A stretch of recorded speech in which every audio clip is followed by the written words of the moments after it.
Welcome to Hanwell is a first-person horror game set in an evacuated city.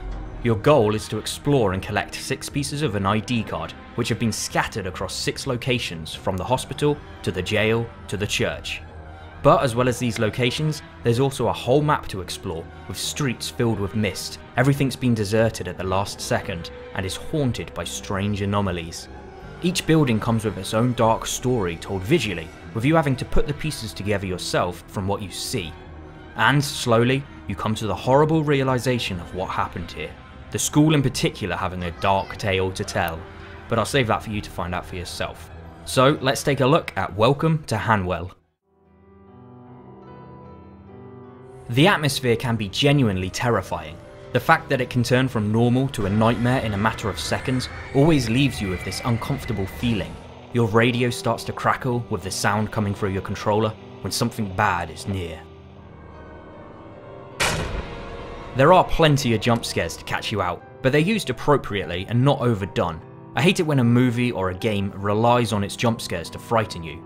But instead here, they're used alongside a constant creepy mood to give you these bursts of adrenaline, but you still don't feel safe afterwards.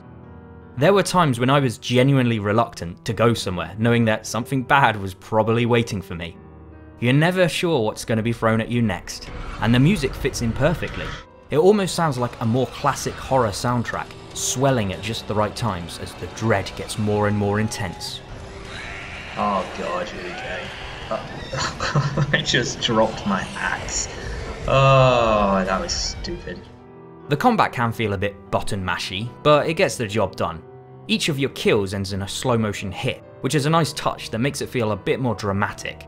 Without a weapon you feel vulnerable, and because the monsters sometimes have unpredictable movements, it means that they're often hard to get away from.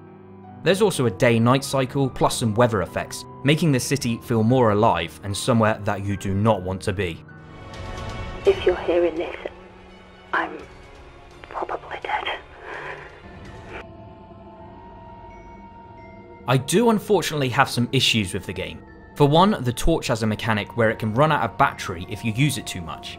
I get the reason why this mechanic's there. It makes a potential added fear of getting stuck in the dark with no light and then completely helpless.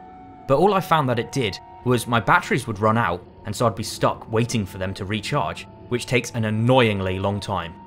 Rather than make things more tense, it at times brought the game to a standstill. The graphics in the game are okay, certainly good enough for this type of thing, but surprisingly the game lacks any proper options menu. In fact, you can change the brightness, but that's it. For example, if you want to turn the subtitles on or off, there's no choice. I personally prefer them off, but here you can't. Well, sort of. Sometimes they appear, sometimes they don't. It's all a bit random. There's also other issues, like with the lighting, and sometimes doors can get in your way, which means you have to do this strange ritual of opening and closing them to get around tight corners. It certainly lacks a bit of polish. Also, it may be a minor thing, but feels weird. You can't go into the main buildings with weapons because apparently the buildings are protected, whatever that means. I get that they want you to tackle these levels unarmed from the start, but it breaks a bit of the immersion when you're told you can't do something but aren't given any real reason why not.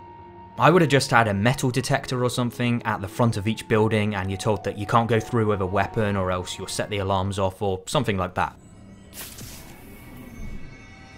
There's a door early on that teases you, with it only being unlocked after you've gathered all 100 of the DNA samples.